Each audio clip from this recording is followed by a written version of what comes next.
I mean, straight away, I'll admit I'm a complete idiot. I read this news clipping, and I bought it pretty much hook, line, and sinker.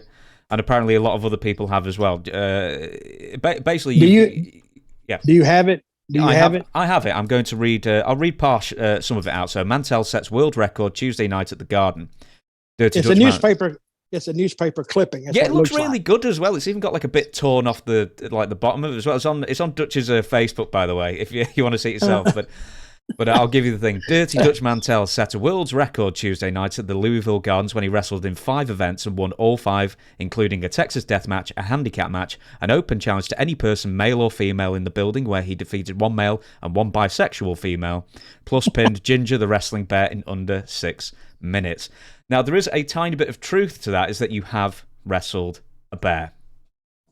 Oh yeah, I've wrestled the bear. So, but the thing about that, I'm thinking about me and John Layfield, Bradshaw.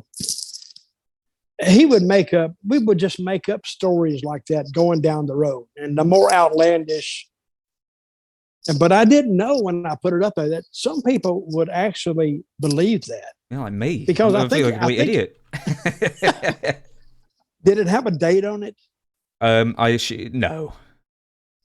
I think I dated it, but anyway. But I took an old newspaper clipping, and I'm a Photoshop aficionado, a fan. And I said, how do I make this look like it was actually clipped out of the paper? And I looked up the font they use for the newspapers, and I just retyped the whole thing. And I maybe yellowed the page a little bit, looks like an old newspaper, and I typed it in. And I don't know how many people believed that. They said, wow, I used to go to Louisville all the time. I don't remember that. I said, well, you should have been there because I made history that night.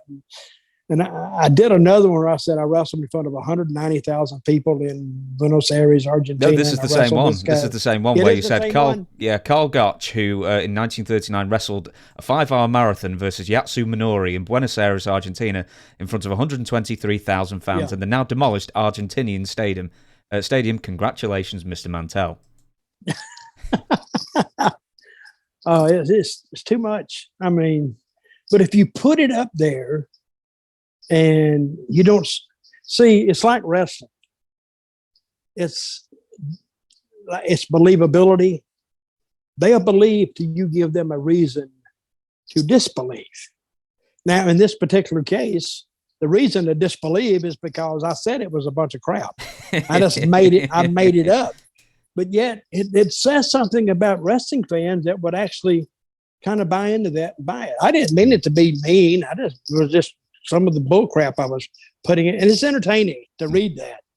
Where else are you going to read that some guy wrestled a bear in a handicap match and won the title, and then he did all this kind of stuff and he won them all. It was the 14-minute ovation that I started to think, 14-minute standing ovation. Oh, standing ovation, of course. It was, because now I've never heard of a standing ovation at a wrestling match before. I think that would be the first too. So I'm going to go back and find it. I'm going to repost it. See how many people get to bite on it. I think it's only like March or something, so it's quite far up. But before we go, wrestling the bear. The bear story? Yeah, the actual bear story, because you have wrestled bears, and in wrestling as well. There's like even in earlier days. Sorry, I haven't told the story on your show. No. Okay, I'm working in Knoxville, and Knoxville was a brand new territory, and a guy by the name of Ron Fuller, who was Buddy Fuller's name, and he's part of the Welches. The Welches kind of formed Tennessee wrestling and Southern wrestling. So he wanted the territory, so he went in and bought what this guy had. Actually, he bought his TV so he could be on TV. And so he started running, and it was a good show because Ron Fuller taught me a lot about the wrestling business. And very friendly guy. You need to interview him sometime. I would love to as well. Yeah, you would fall out with this guy because he's funny, and he'll tell you how he did it, and you don't got to say nothing. you'd actually have to slow him down because I think he's on coke most of the time. Not really, but he's a little bit older than I am. He's probably 74, maybe something like that. But he's still, he talks like he's still 30 years old. I mean, that's the thing about when people get older.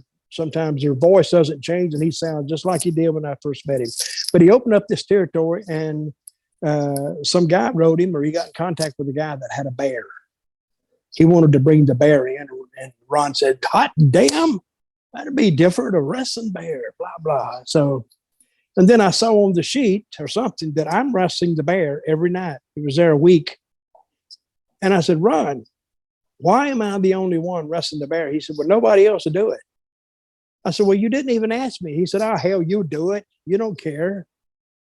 I said, "Okay." So first night I supposed to wrestle the bear, it was in some little, what we call spot show. Wasn't a big town. It was some town in Kentucky. I go up there and I see a truck there with a cage behind it. It's pulling something behind it. And the bear was in it. So when I went in, I saw two wrestlers. They were teasing the bear, and they took like sticks like this long, and they were poking the bear. Oh, I got mad as hell. I said, "Stop. What are you doing?" They said, "Oh, nothing. Dutch wants to step with piggy. The bear don't care." I said, "Well, no, bear does care, and I care too. Don't get her Ginger, her name was Ginger. Don't get her in an agitated frame of mind because I'm going in the ring with her. Get out of here." So they walked away. And it was Dream Machine and Jerry Stubbs. That's who it was. I still remember this. And I always remember this too. She turned to me and looked me right in my eyes. And of course, she couldn't talk, but it's almost to say, "Hey, I don't know you, but thanks," because they were irritating me.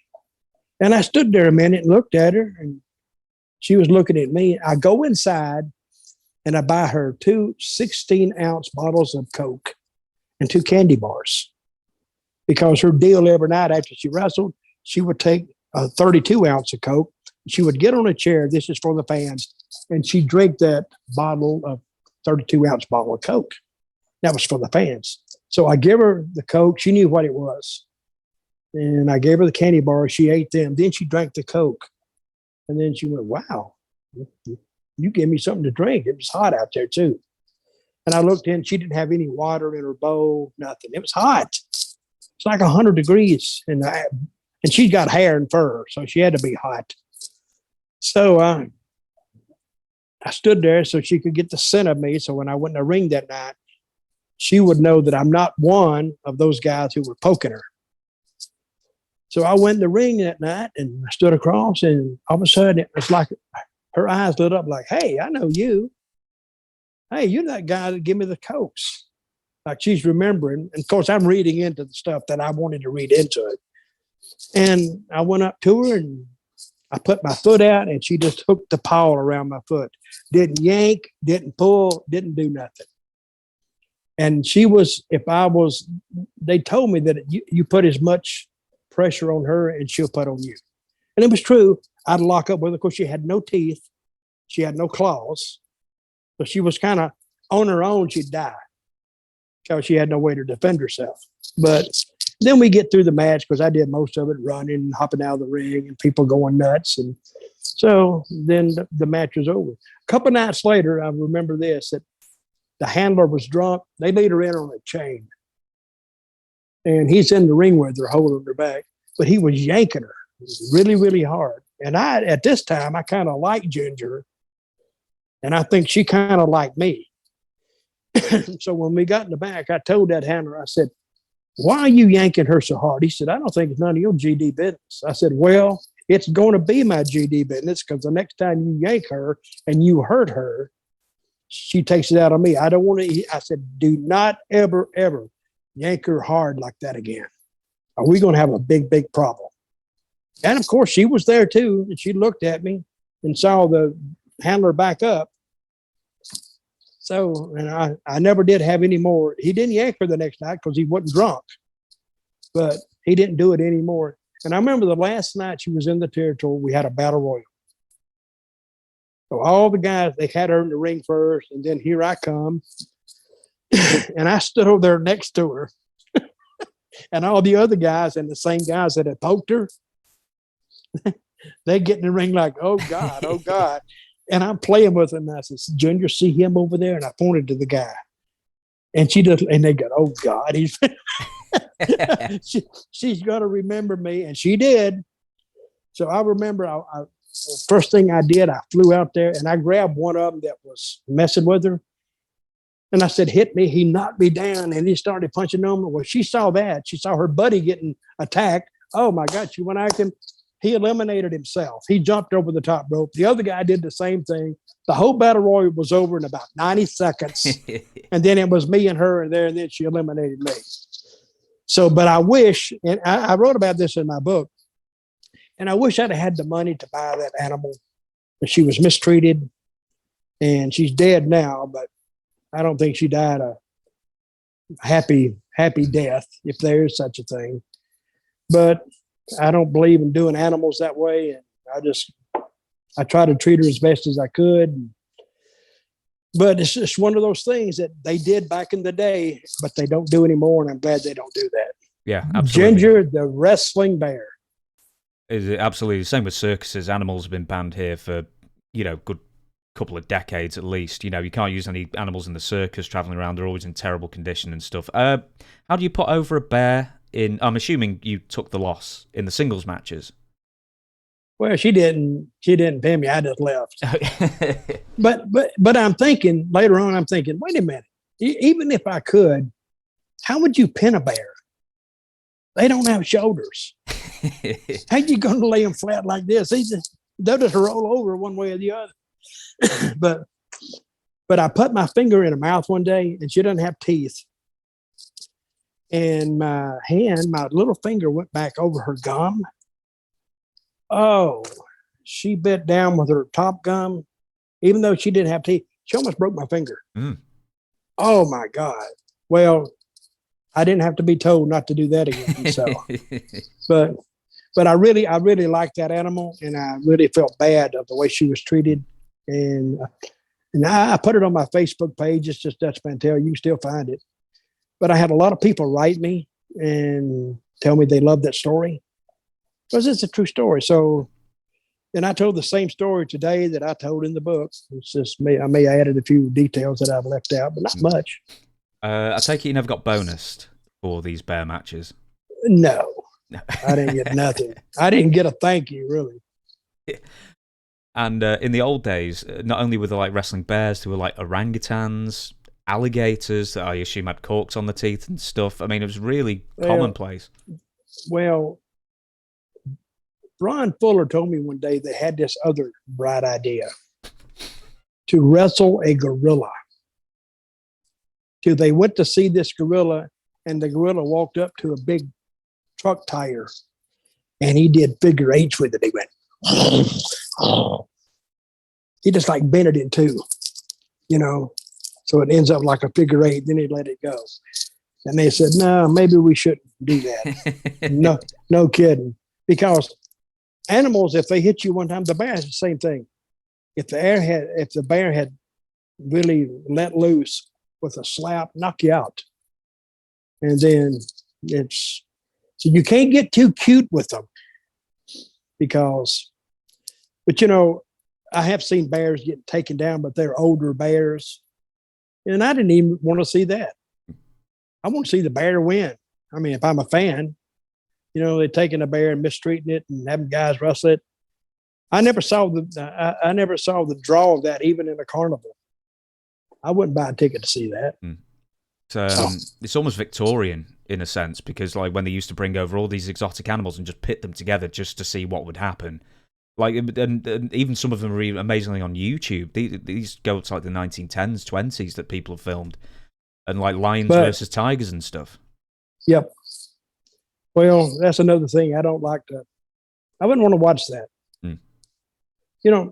Down south where I'm from in the United States, and it's all over the country, it's dog fighting. Yeah.